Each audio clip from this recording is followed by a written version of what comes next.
Today we are going to be installing a wired security camera system. We will be replacing some old Wi-Fi cameras that I've had up on the property that are starting to crap out and not work so well for me. So we're going to be installing a wired POE Reolink security camera system. This is going to be a NVR type system where you have your central NVR that all the cameras record to, and the cameras are going to be powered POE.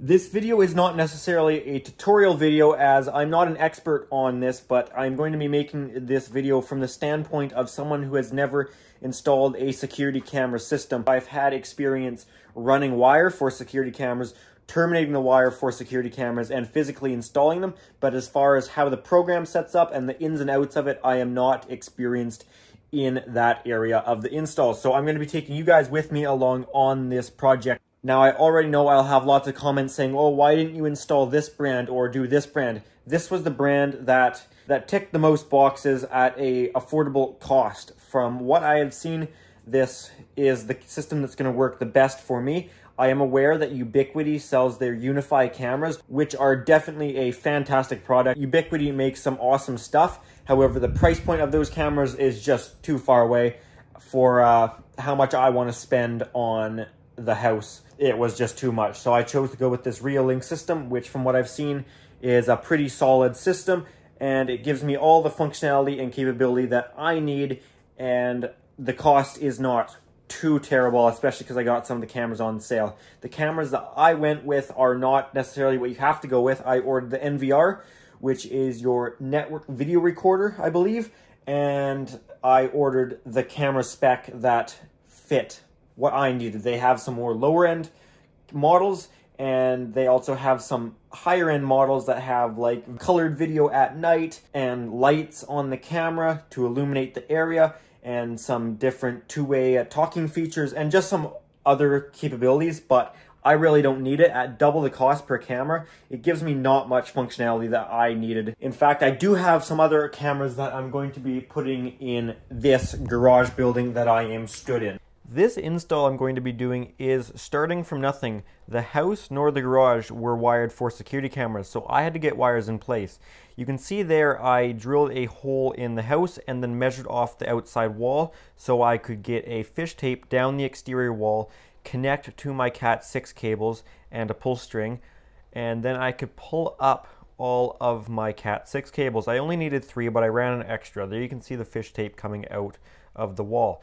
This now is pulled up to the attic where I brought the cables to each corner of the house that's going to get a camera, as well as an extra coil of it that can reach to anywhere it needs to go for the future. Now in the garage, you can see I pulled 3 cables towards the back of the building, so I had to pull them through this T-bar ceiling at the front, and then I had to get them down some wire mold down the side to get over here to the back dropped ceiling section. Here you can see I've got some coiled up there for future use. Now with all of that work that I did off camera before the video, let's actually start doing this install. I've got a little bit more Cat 6 work to do here with bringing this internet cable around. Here you can see I put a piece of fish tape out the soffit side of this garage here to be able to get these rear cameras in place, which actually worked out pretty good, but I'll show you what I mean here. Let's get into it. Cat 5 from the, or Cat 6 from the inside here, and then I drilled a hole in the soffit there and was able to push the fish tape up through there and get it over in the soffit here. So then I can tape this on and pull it down and put this soffit back. Got our cable out. I may have to make the hole bigger for the connection to the camera to slip up, but I can just take some tin snips and widen that hole a little bit, but otherwise this can all go back up.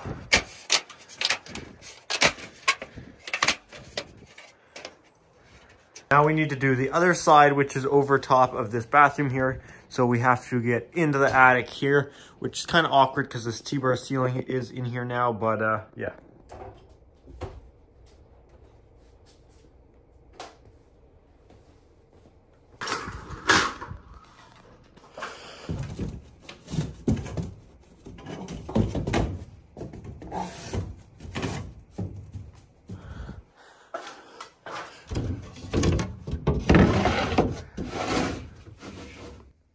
And here is the attic.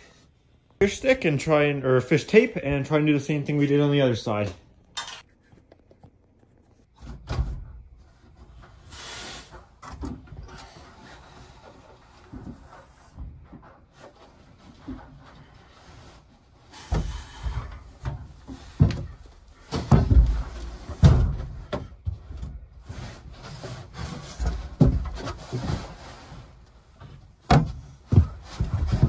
So up here we have some wire coiled up, which we need to take this down to its location, which is going to be back there.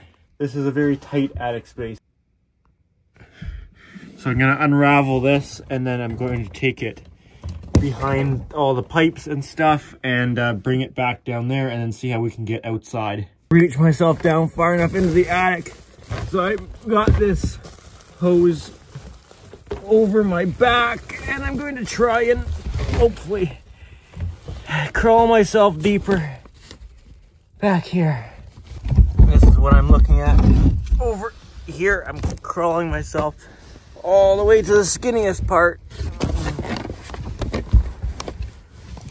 and it looks like I should be able to get down over there.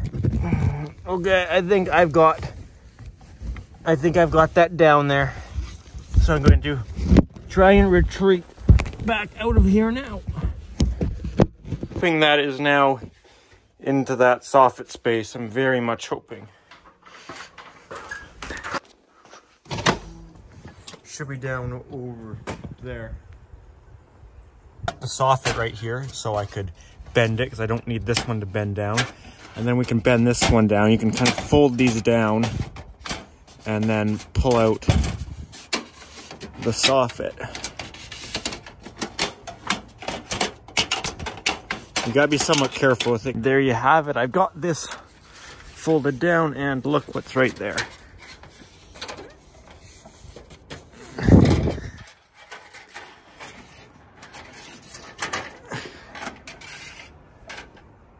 Boom. So let's pull a little bit of that, enough to go to there.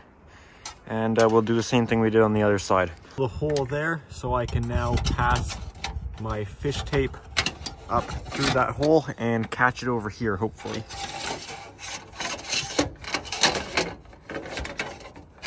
I saw it.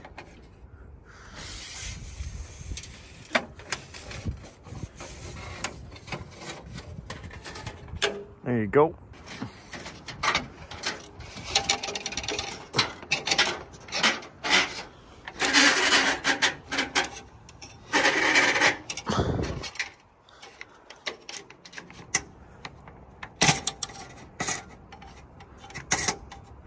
We'll just leave some up here. There's already lots coiled in the attic, so there's extra here and there's extra there now.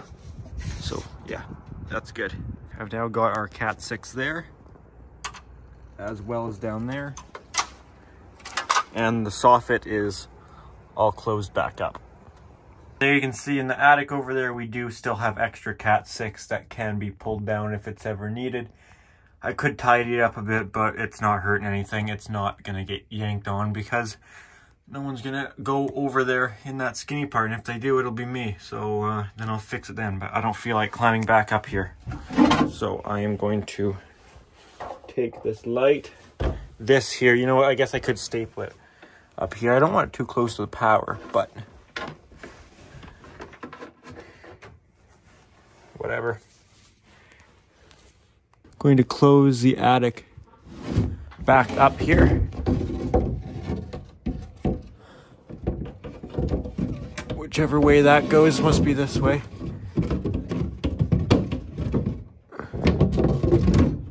There we go.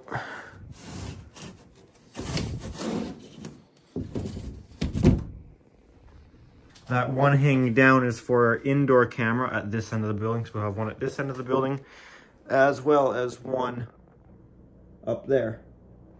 Got our NVR mounted up here where it's going to be. This is basically the brains of the system and where everything is stored. Built this little shelf for it because I really don't have much room for this anywhere. This was the best spot. There wasn't room in the house, and I wanted to save on having to buy switches if possible. I still had to buy another switch for in the house. However, in the garage, I figured if I can help it, I will put this somewhere where all of my cameras can come back to.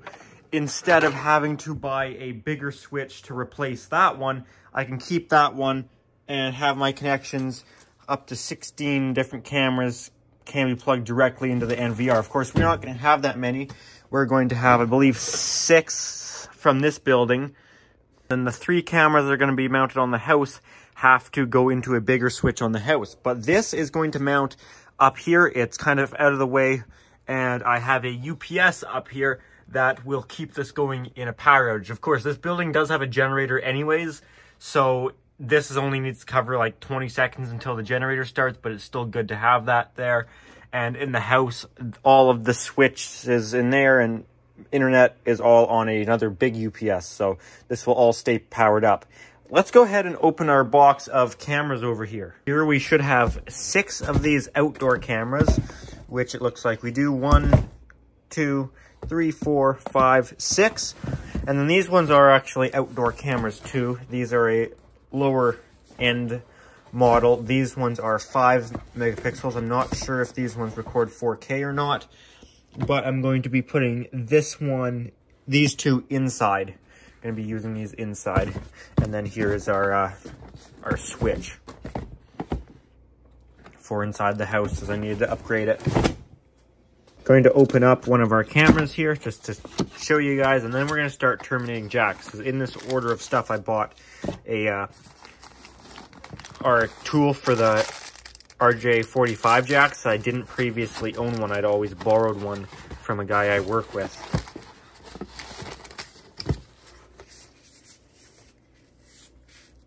Sweet. Looks like they give you a little patch cord with every one, I guess. I'm going to start doing these guys here now to get these all ready. So I guess this has a strip with this here. I've never used this one before. You're watching me use this for the first time here. So this is a little different than the one I'm used to. So we'll separate all of our pairs here and then spread them apart. And then I will only do this in like real time for this first one. All the other ones I will speed the process up. This is Cat 6, so it does have this little guy in the middle.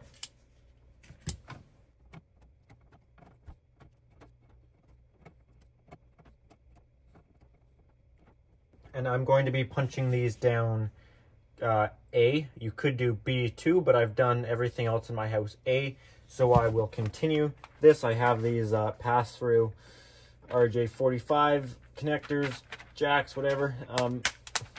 Always get the pass-through ones. I've worked with the non-pass-through ones before, and they're absolutely horrible to not be able to pass it through.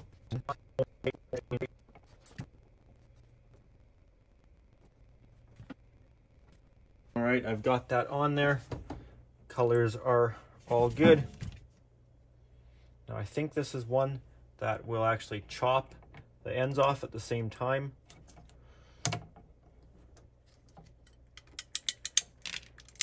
Yes, it is. Awesome. So I have 6 cameras in this garage building that need to go back to the NVR directly.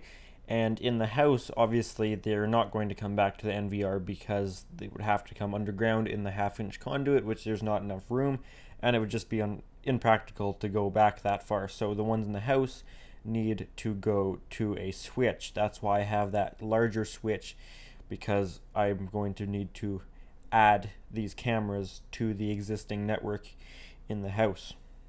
So it needs to be a POE switch. So it's an 8-port gigabit POE switch that I've got for in the house.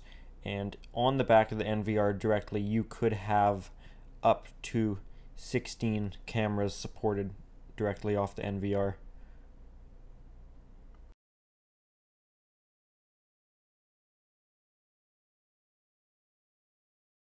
bit better of a close-up on this one. You can see all the colors are good there. I've got these all here. I had to run another blue Cat 6 because my outdoor rated Cat 6, I could not for the life of me get it in that RJ45 jack. I tried for, I'm not joking, I actually tried for over an hour. And I got so frustrated, I was so angry that I just had to stop and pull it out. And we're going to use this stuff, and maybe I'll have it go through the soffit, or I will just run it right out the wall into the camera. I don't know, we'll have to figure out something, but that was not going in. It looked like it's actually a bigger wire inside, a larger gauge. So we're going to plug these back into the back of our NVR here, which we have to open up.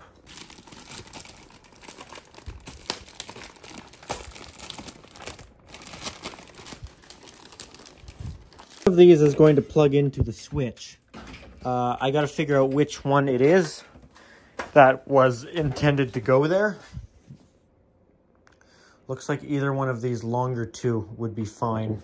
These longer ones, either one of these is intended to go to the switch. I wasn't sure if I needed one to connect the cameras and then another to actually have remote access to the NVR. I wasn't sure how that works. So I just ran two of these, and I'm going to put a toner on it, and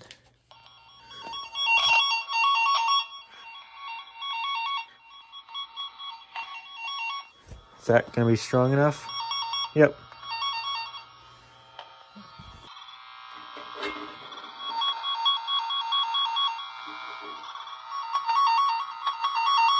That's definitely one of them.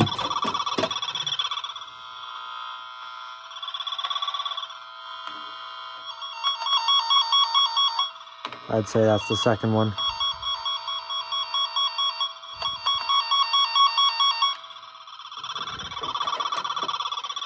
And we'll get even more specific now to figure out which one that one is, so we can narrow down the two.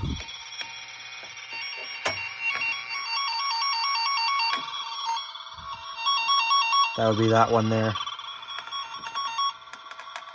This one red on both ends. So we're going to take this guy here, our NVR, and plug in everything.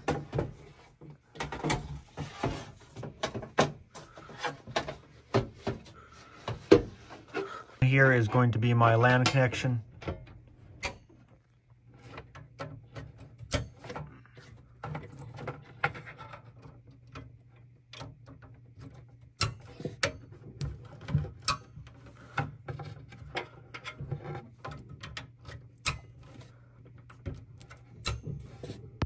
Plug this one in too, just because.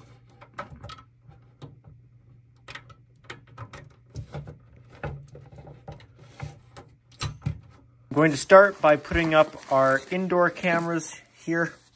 Well, outdoor rated cameras, but I'm putting them up inside. Here's what we're working with. We got this little base plate, which I guess I will screw that up to the ceiling.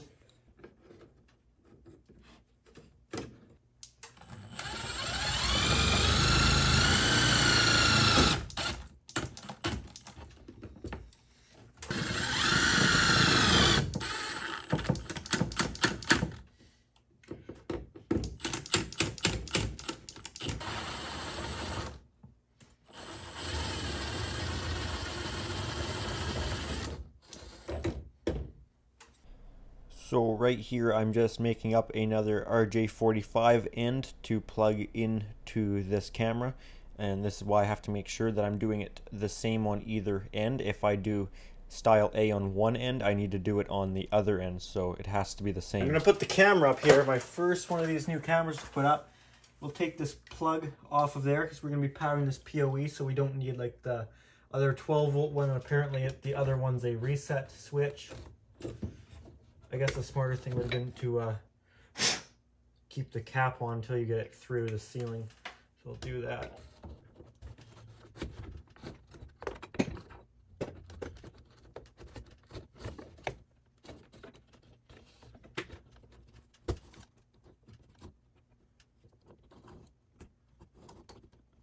Okay, and I guess that is on there. go, because it's kind of loose like that, like it doesn't really lock in there. Okay, there you go. Okay, it clicks. I see. It wasn't doing it tight enough.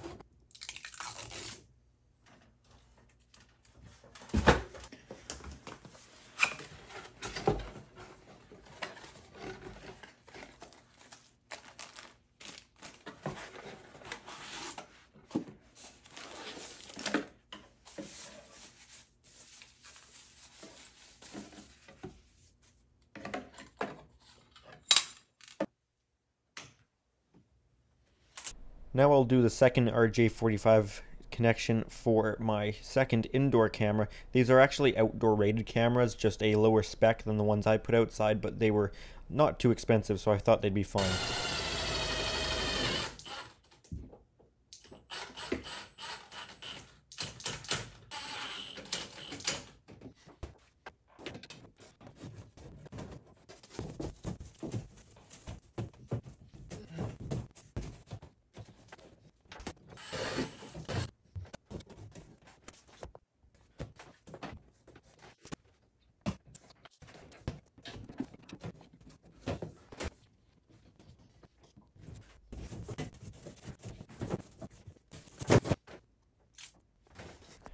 So what I'm doing now is I'm taking one of the Cat 6s that I plugged into the LAN connection on the back of the NVR, and I'm bringing it down this little piece of wire mold and then down this piece of 1/2-inch EMT to be able to terminate an RJ45 jack on the bottom so I can plug it into our internet switch. More, but I'm just going to temporarily have this set up and try and give this thing power to see if I can get those cameras working, even if it's only just 2 for right now.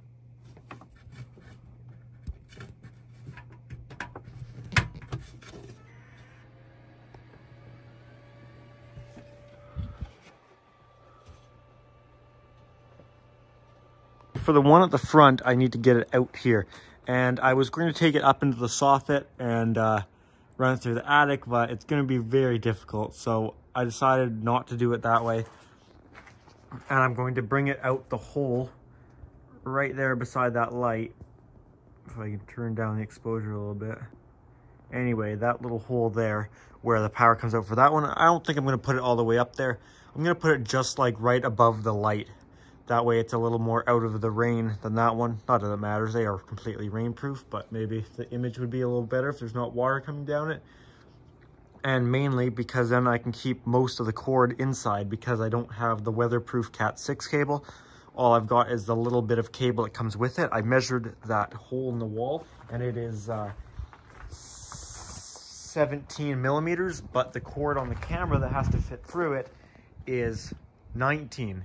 And I don't want to make the hole bigger, so is what I did is I shaved off the camera knife and shaved this all down, and now this is down to 15 millimeters, so that will now fit, I hope.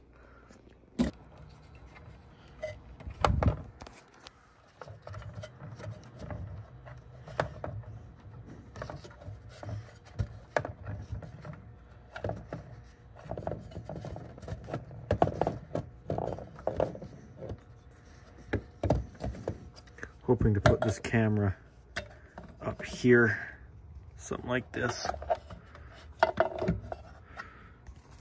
Connected, and then we can pull a little bit back if we need to get more length. So we'll make up an end on this guy here.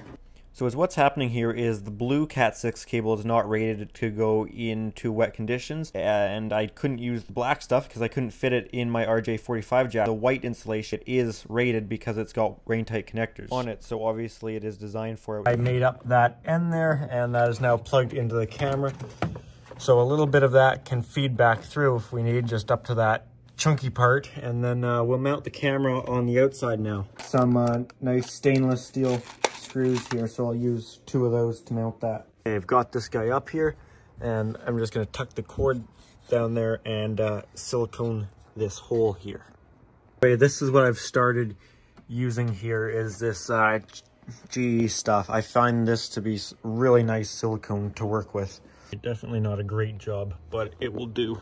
And this guy's up here and connected to the system, so did the other ones, and they look good. I'll show them later. All right, we've got that camera done up there. Now let's do the two on the back of the garage.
I've got that all set up where I want it, and I've positioned it down a little bit because I know where the other camera is going to be over there, and I don't want them to be able to see each other because then the infrared lights will like overexpose the image, and like there'll be a super bright spot where it can see the other one. So I try and avoid that, but that looks good. So it's going to be the same thing on this side, other than I'm actually going to show the old one being taken down. I have to take down these metal aluminum L-shaped things. These were made just to kind of protect the cameras more for well, sight, because if someone can't see them, then that's a better camera if they don't know it's there. But then also if someone was trying to hit it or anything, because this is on the problem side of the property, the side that faces the elementary school, which the kids are fine during the day. It's at nighttime the people that can be attracted to this space at night can be what is the problem and why you want cameras.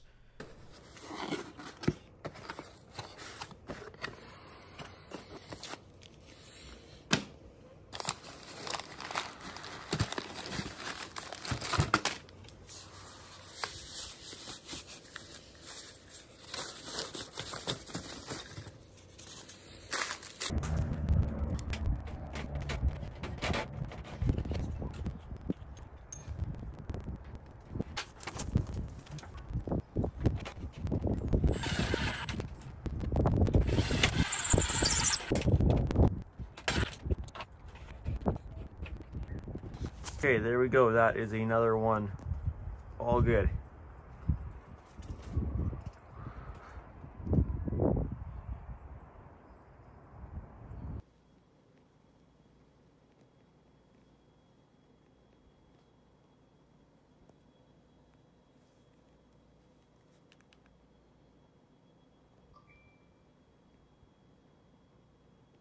Now you see if I go to the app, we have another camera showing up here.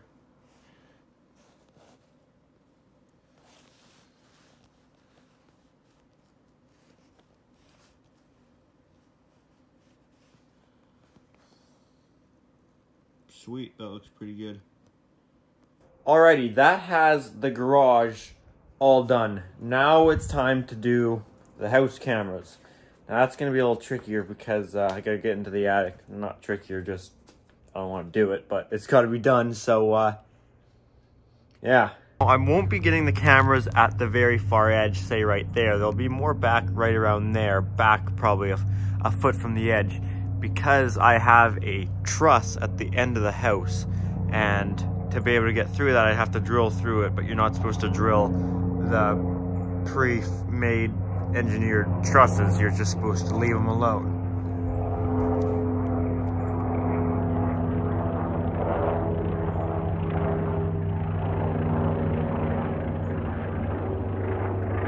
So my camera won't be at the very edge of the house, but that's fine. It's a difference of a foot. It's not going to make much difference, and will make the install a lot easier.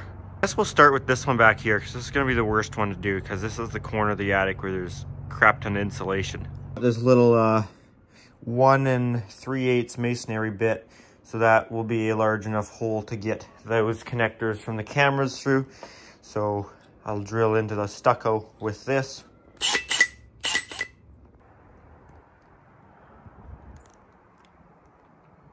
Go up into the attic just to get a general idea of where the trusses are. Okay, so there you can see there is a truss, probably about 6 inches off the end wall there. So we'll want to go in between it and the end of the house.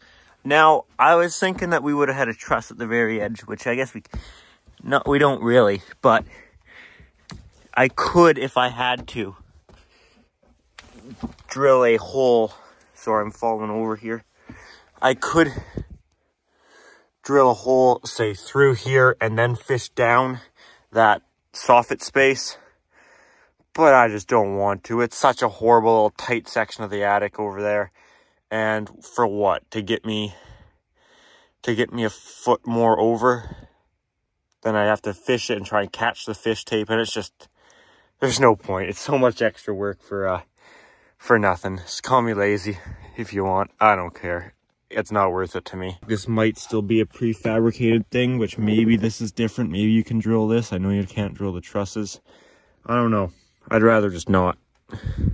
But either way, we've got like an 8-inch gap here. So off the end of the house, we can come over like 6 inches and we'll be fine. I have to open up another camera to be able to see whereabouts I can put it, how close to the edge of the house it can be, because the soffit space is slanted to the same pitch as the roof. So we can't just tuck the camera all the way back in the corner, or its view might be obstructed by the roof. But this camera does stick down a little bit too, so I'm really struggling here. We gotta find where this sweet spot is, because if I can tuck the camera back further, I would, but I don't know if we can. Yeah, I think we'll want to be quite close out of the front.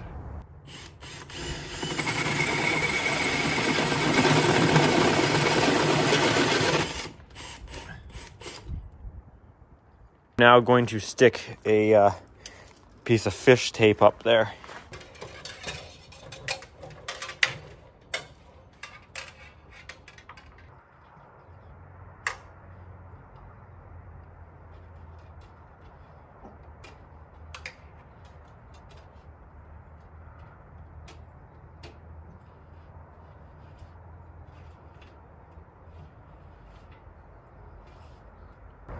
So I had to put it in slanted down so that it wouldn't just catch, but then I turned it so it would bend up to try and not stick into all the insulation if I can help it.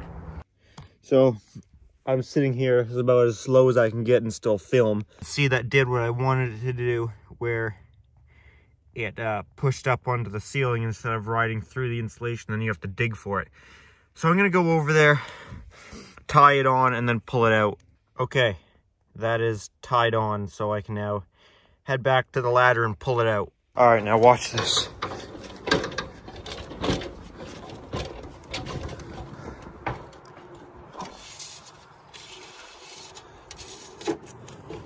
Yeah, that's what I'm talking about.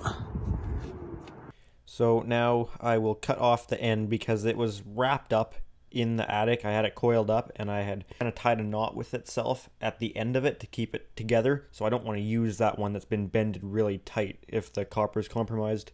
To give you anchors and screws with the cameras, but I never like them that much. I always prefer to use my own. I just find I always can find something a little better. So I'll use those anchors, and I'll use these number 6x1 stainless steel screws. Stainless steel, this will hold up better over time.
Now with the cameras on the house, I cannot get the position finalized yet because in the house I don't have the keystone jacks that I need to be able to plug them into the network switch.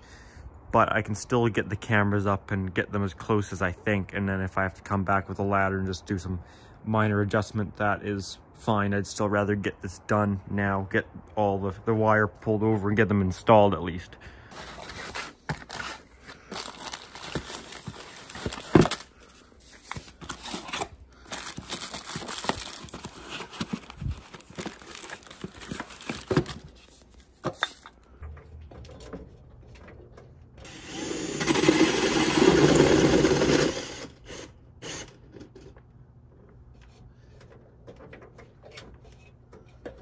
All right, there you can see it once again, the fish tape. You can see I left me way more wire than I need.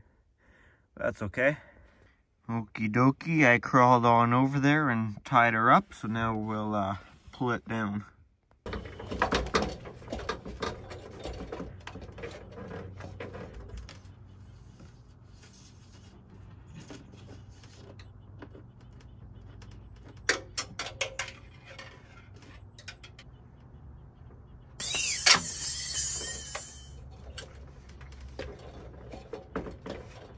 The holes that I'm drilling into the soffit space is 1.25 inches, which is probably right around the sweet spot. You could probably go with a 1-inch hole too, but this was pretty good because if you make the hole too small, it's hard to be able to maneuver the connector at all and put it in at any bit of an angle if you need to, especially if you don't have much space at the top of the soffit space. All right, that is one more of them done. Now there's one to go.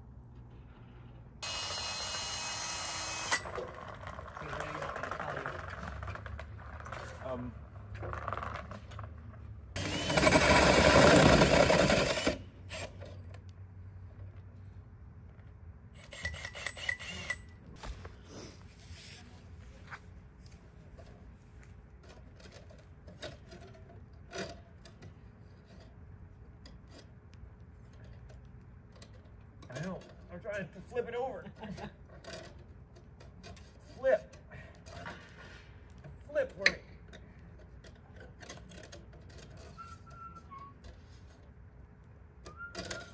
Oh, come on.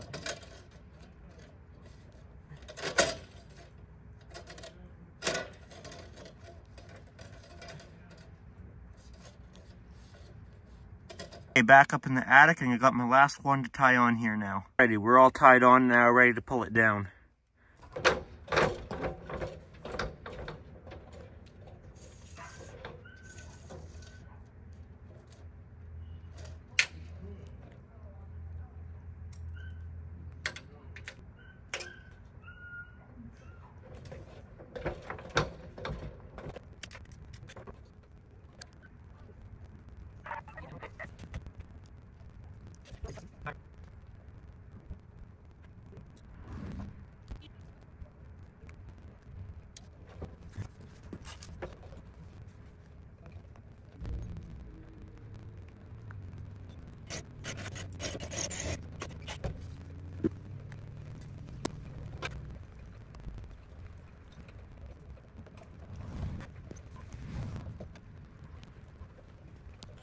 Okay, last one is up there, all good.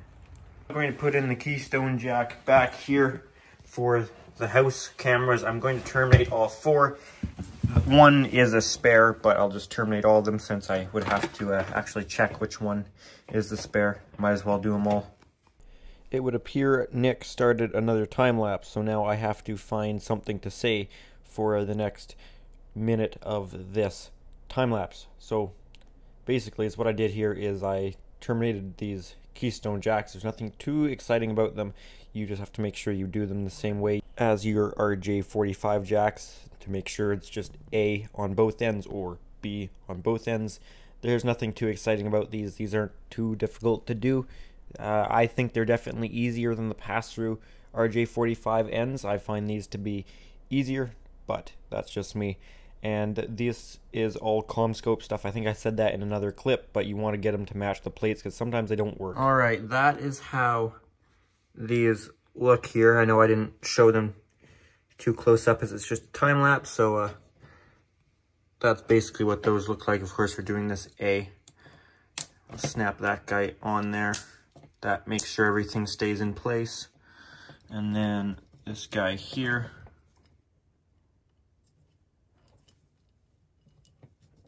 And see, I got it fairly down tight. I try and get it down as close as I can, which that one's pretty good. This isn't something I do too often. I do it at work every now and then, but it's not like an everyday thing for me, so it's not super fast at doing it. Anyways, all those guys are good. They can now go into a plate. These plates and everything, this is all CommScope, by the way. I think the wire I got was CommScope too.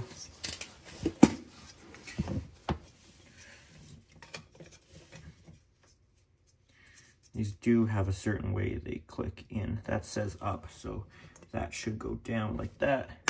Snap in. Down like that. Snap in.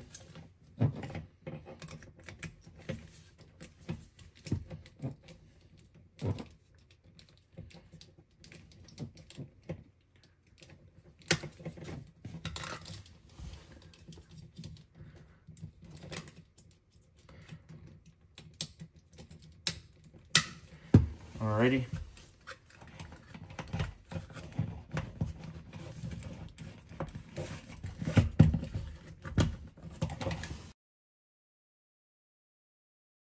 So this is all together here, so I can now take the patch cables and put it to the switch, but first I need the bigger switch because this one here is too small. I've only got one extra port on it, which is kind of annoying because I only got this one a couple months ago, so should have got a bigger one. So hopefully this one will be big enough. I was contemplating getting a 16 port, but I can always add this one back and get a couple more.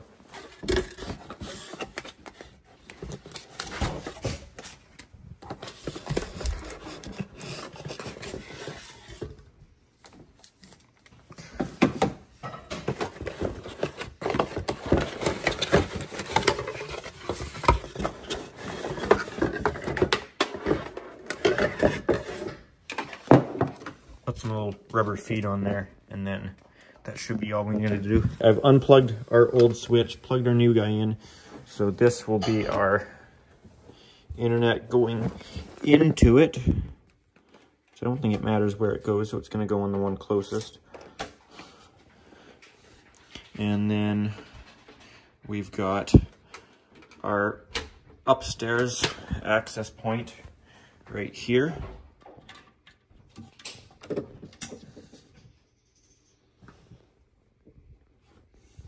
And then we've got these guys.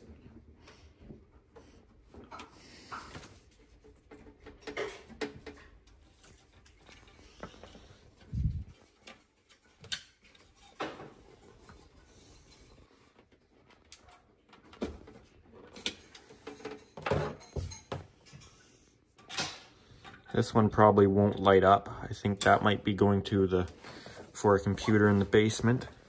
And then we'll take all of these guys out of here.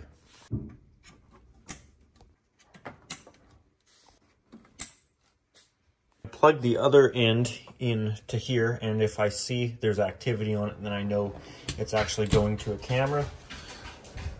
So that guy lit up. Second one here.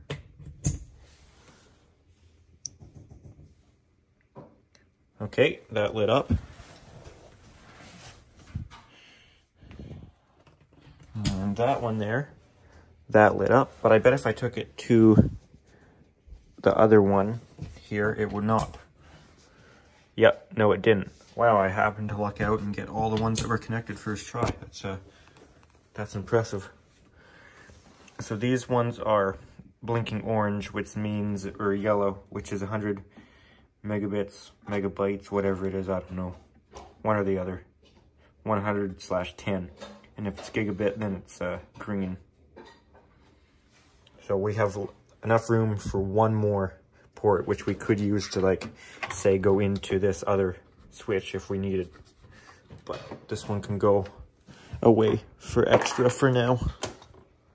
So that now has all of the cameras all working, so I will now do a demonstration of how they look. I'll go take the video and put the video from the cameras on this video. I'll go outside and give a look at them.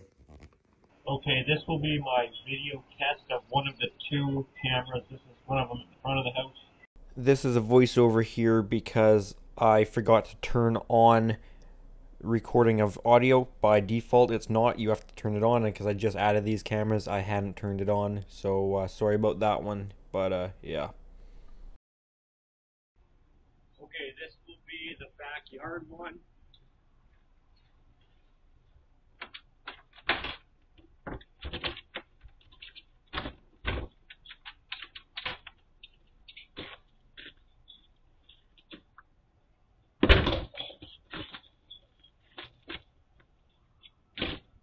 First try.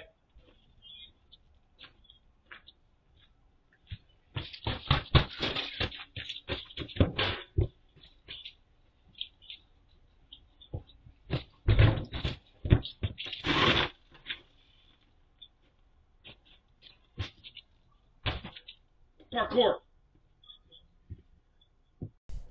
Well, you guessed it.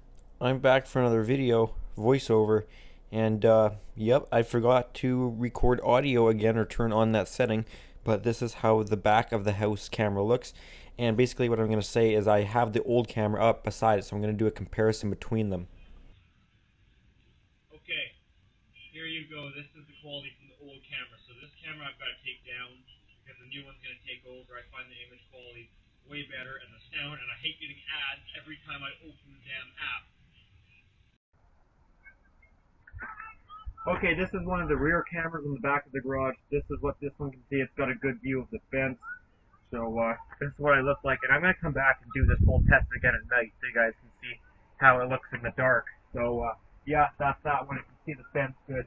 You can see that shed there, which is good because that's where people crawl over the fence. So that's nice to have.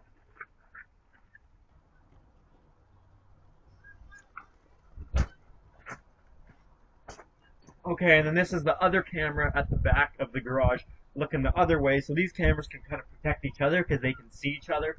And like this one, obviously can't see anything behind it, and this one can't see anything behind it. So coming from alternate sides, they can see pretty good. So this one's got a good watch of this corner and where people like to, this is where people show up at night, is at that gate.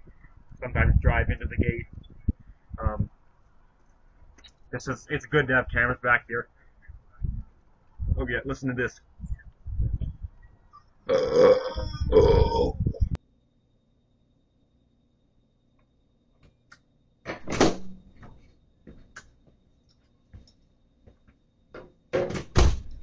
Okay, this here is the indoor cameras. This is pretty dark in here. I don't have the lights on. I can turn on the lights. So here you go. Here's what I look like. I find this camera, it's the quality's pretty good, but it's actually a different size image. I won't modify anything in editing it. Like I won't stretch it to fit the 16:9 video. I'm just gonna leave it. It's more like probably 4:3. So it's a little bit different angle than the outdoor cameras. I don't mind it. It still looks good. The image is still sharp. This one's also not 4K. I believe the outdoor cameras are 4K. This one might be 1440 or 1080. Might be 2K. I honestly don't know, but it's still pretty good quality. Daytime and nighttime, it's still pretty good. I mean, like, you can still read. I know if you zoom in, you can read fire on there, which the old cameras had no chance of doing that. Like, if I hold this box up, I'm sure you can probably still read CommScope on there, which, I mean, that's pretty good. Yeah, all right. Now we got one more camera to take a look at. Alrighty, this is the camera at the back of the garage now. I didn't have one at the back of the garage here before. I had one right here looking forward. I always had one at the front. That was the last one we saw, and then I had one here. But I decided to put one back there because then it's got the most view. Like, there's kind of no area that's not visible in here except for the storage rooms and obviously the bathroom. You don't want a camera in the bathroom. Because this one isn't able to see around this nook here at the bathroom or around this little nook in here where I've got the storage room. But then on the other hand, this one at the front can see both of those spaces, but it can't see back here, and that one can. So like pretty much all of the main space, by having these cameras on alternate corners like this, the way this building's shaped, it works out perfect to be able to see it. And like, this one's pretty good quality too. I mean, anything can read that. That's pretty big, but you can see Keegan, or I don't know, Lego Titanic. So if this thing ever falls over in an earthquake, I'll at least have camera video of it happening. Yeah. That's how that one looked. I think these are both pretty good. I haven't ever blown up the image bigger than the phone screen, so I might get a little bit better of an idea. Oh, I'm bleeding. Might get a little bit better of an idea when I edit the video, because I need to get a computer monitor set up so I can actually see it better. All right, so I am going to open the security camera app right here, and we can disconnect from that camera. Actually, no, it doesn't matter. We will just, we'll use this one as an example, this back fence camera. So I can go to playback down here, and then you can see, like, I believe it's always been recording, and then these that I'm swiping through here, I think are different recording events, because it stops recording clips every hour or whatever. Like, I think it chops it into these sections. But then if I hit this at the bottom left corner of the screen, it brings up these where it's the different events. So if I only want to highlight vehicles and leave that on, then it tells me all the time there's been a vehicle. Okay, at 6:57 a.m. there was a vehicle. So where is that vehicle at? Oh, I see the headlights. Okay, just leaving the school. Looks like the lower frame rate when it's at dark. So let's go to like around 8:30 a.m. There's probably tons of vehicles. Yeah, you can see like every minute there's vehicles. That's because it's getting closer to school time. I can turn the quality up to clear there. There you go. There's a vehicle. You can tell it's higher frame rate. We can yeah. So there's been tons of vehicles. You can see the little playhead going through the timeline of the day too. You can kind of see when kids are getting dropped off and picked up. There's like lots in the morning, and then it's lots in the afternoon when there's going to be vehicles going down the road into the school. So you can see vehicles. I can deselect vehicles and just do like people. See if there's anyone around here. There should be me. Yeah, there's me. Okay, talking and to this the is camera. the other. 408, I wouldn't have been back here yet. So, yeah, like there's someone walking down the sidewalk, probably going into the forest there for a run. Oh, I call it. Yup. Oh, I'm good. I'm so good. So, okay, there's a scooter guy. Hey, I got one. Is that my scooter? Why has he got my scooter? Oh, crap, I just turned off of it. That's the same scooter I got, I think. The Apollo. Anyways, you can kind of see how that works. If I go to my my front yard camera, this one won't have recorded too much because I literally just plugged it in. We can leave everything on, I guess. Turn the quality back up to clear. Gave me that good stuff. Okay, neighbor is driving their car, I guess adjusting it in the driveway. There's that weird guy walking around outside.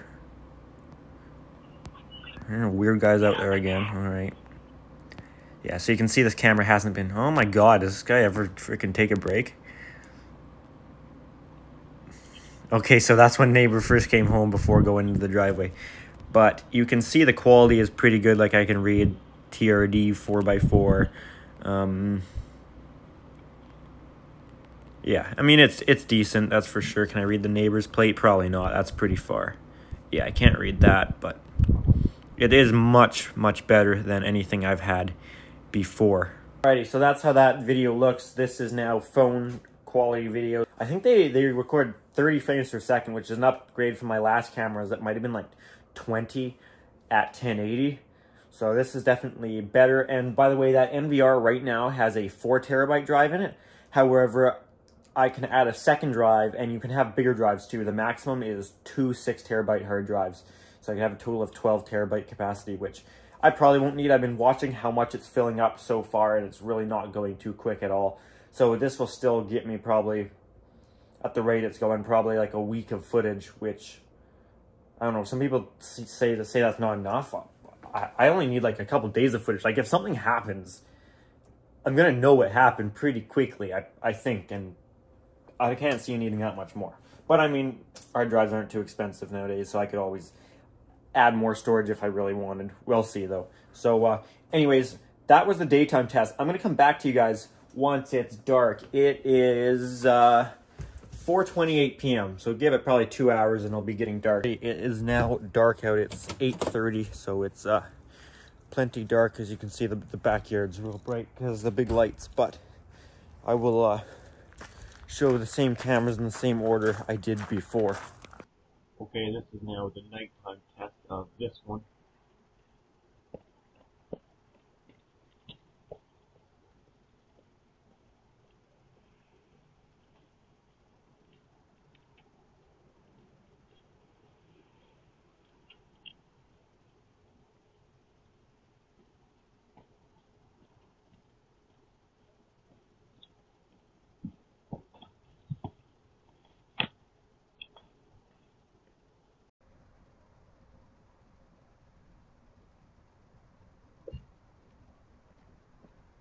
Okay, this is the second front house one. This is how this one looks.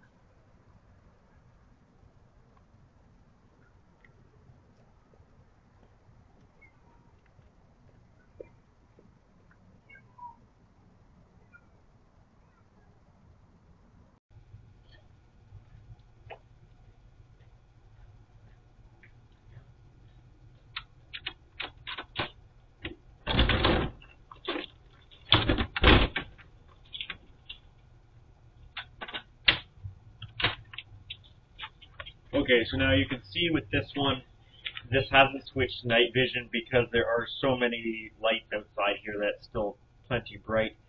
I suspect that one up there will go to night vision once the big light on the light pole turns off and the light on the tower. You'll actually see what I'm talking about on that next one. But this light that's right under this one stays on all night, and I know the night previous this one just stayed on daytime vision. It stayed light enough because there's also light down the side of the house there. So speaking of that next one, let's take a look at that.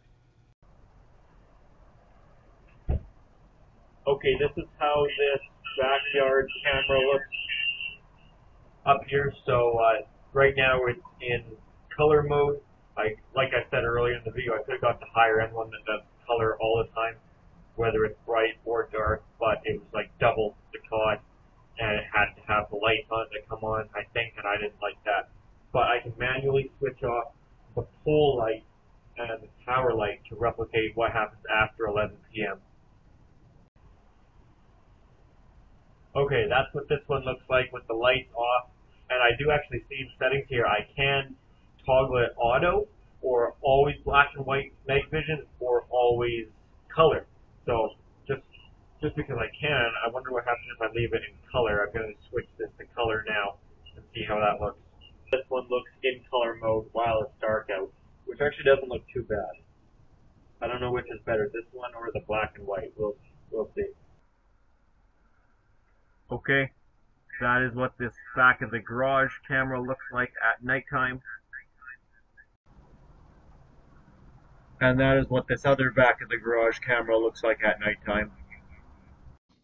Okay, and now since these cameras don't really get affected by nighttime because the lights are on, we will turn the lights off.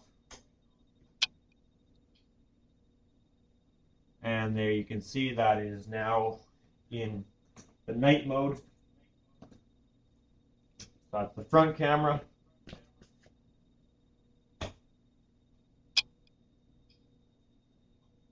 Okay, so now this is the garage rear camera.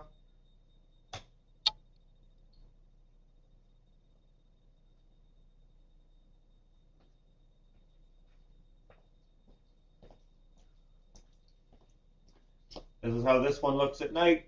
You can see the night vision's on.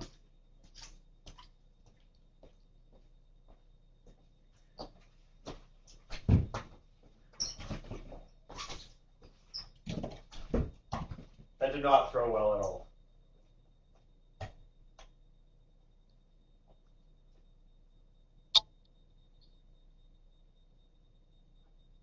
Alrighty guys, well that is all the cameras I have to show. I do still have some of the older security cameras still up to cover some areas that I didn't get with these new cameras, but that's nothing new and exciting. Maybe one day I will expand this Reolink system if there's any other good spots that I need one, but that's going to be it for now. So that's going to be it for this video too. So if you enjoyed it, make sure to give it a thumbs up. If you do have any comments or questions, feel free to leave those down in the comment section. And if you do enjoy my channel, make sure to subscribe. Also, if you are interested, I do have an Instagram account at Pickle700 for bonus content, stuff posted earlier than you'd see it on the YouTube channel, that sort of thing. Alrighty guys, thanks for watching.